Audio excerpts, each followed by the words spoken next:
A Harvard Business Review study found that 72% of candidates who did not receive a job offer failed to make a great impression. So if only 28% of people get job offers, how do they do it? When you go for a job interview, most of the time the first question they will ask you is, tell me about yourself. And your answer will set the tone for how the rest of the interview goes. The answer to that one question told me everything I need to know. So in this video, I'll show you how to answer this question. I'll help you tailor an answer that is perfect for you, which will include a mind-blowing technique that you're not going to find in any other YouTube video about this topic. By the way, that's not a clickbait statement. I watch a lot of YouTube videos. I'll show you step-by-step how to prepare for the interview question. So, tell me about yourself. Give you an easy formula with examples that you can use to answer this question, and then the technique that will get the interviewer on your side. But before we get into it, let's start with a hot take. Most of the time, interviewers barely even look at your resume. 10 minutes before your interview, they will get a reminder, take a look at your resume, quickly scan it, look at the list of questions they're supposed to ask you, and that's about it. Which is why they ask you, so tell me about yourself. So when you are telling them about yourself, the interviewer doesn't want to know when you were born, about that drama you have with your neighbor. Love drama. Or why you like long walks on the beach. None of that is relevant. This is a job interview. What the interviewer wants to know is why you will be a good fit for the job. Jobs are open because a company is looking for somebody with a particular set of experiences who is able to do a job and solve an existing problem. The company is telling you what they need in the specific role based on the job description. Now, most candidates in interviews will highlight their greatest accomplishments about what they've done in the past, which is relevant, but most of the time candidates don't relate their past experience to the job that they're interviewing for, and your interviewer probably won't care about the project that you completed that you're super proud of because it really doesn't have anything to do with the job that you're interviewing for. So what you need to do is get to the core of why this job is open and what the company needs in the person that they want to hire. So here's what you're going to do. A few days before your interviews, do prep work. Start by taking a look at the job description and read through all of the responsibilities. Think of the lines in the job description as problems that the business needs solving. Those are the problems, and you are going to be the solution to their problems. Oh my God! Okay, it's happening! So what exactly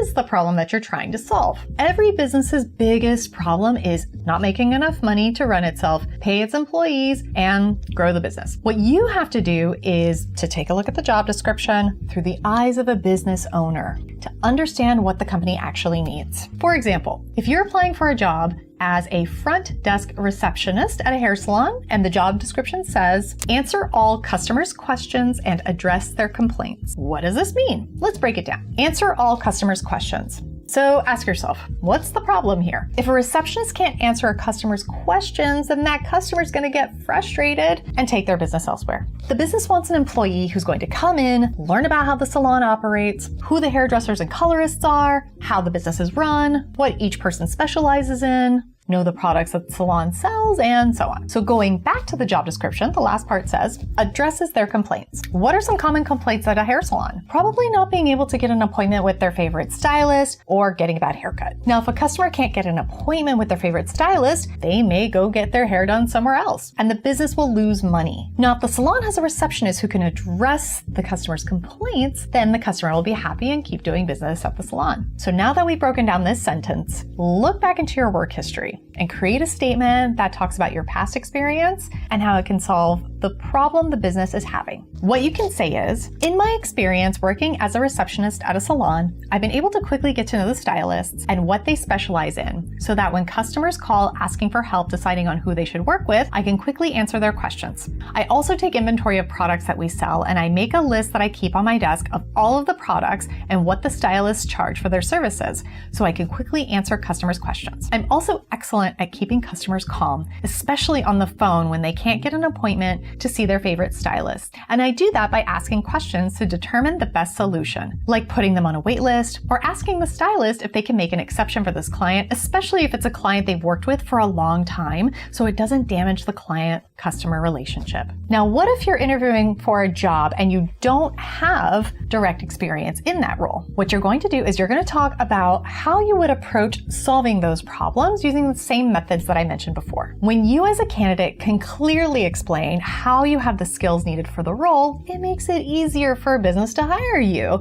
because you're demonstrating that you are a great listener who can communicate well with different people in a work setting. So now that you've broken down the job description, it's time to use this information by putting it all together using this simple formula. Your logline, aka your introduction, past and future. Let's borrow a concept from Hollywood called the logline.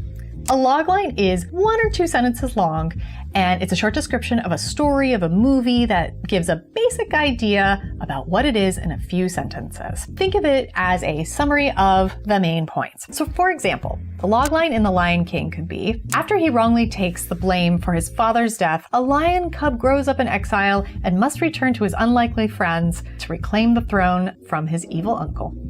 Now let's apply this concept to you. In a job interview, a person can use logline logic to talk about themselves in a short and meaningful way. This means describing yourself in about 2 sentences. So with the first sentence, talk about you as a professional, and with the second sentence, talk about what makes you special and good for this job. Having a short, clear introduction will help you make a great first impression and show why you're a good fit for the job. Here's an example. I'm a results-driven marketer with a passion for creating impactful campaigns. My experience includes launching successful brand initiatives and executing targeted digital ad strategies that drive customer engagement and increase sales. Now be sure to tie your logline back to what the business is looking for in a new employee for the job. Now let's move on and talk about how you should structure your past statement. Now it's time to go back to the homework that you did, and you're going to pick about 2 or 3 sentences in your prior roles that you've done in your past and how it connects to the job that you want. Going back to the marketing example, you could say, as a former marketing manager at XYZ company, I successfully led the development and implementation of a new social media strategy that increased followers by 20% and engagement by 30%. My experience in analyzing market trends and implementing successful campaigns makes me a strong fit for this marketing manager role at ABC Incorporated. Now lastly, let's discuss the future. Now in 1 sentence, you are going to explain why this job is perfect for your next step in your career journey. Here's an example. I'm interested in this role because I want to further my career in marketing, and I believe that this job is the perfect next step for me. So now that I've said all of that, it's time for me to scramble your brain, because everything I just taught you was leading you up to this moment.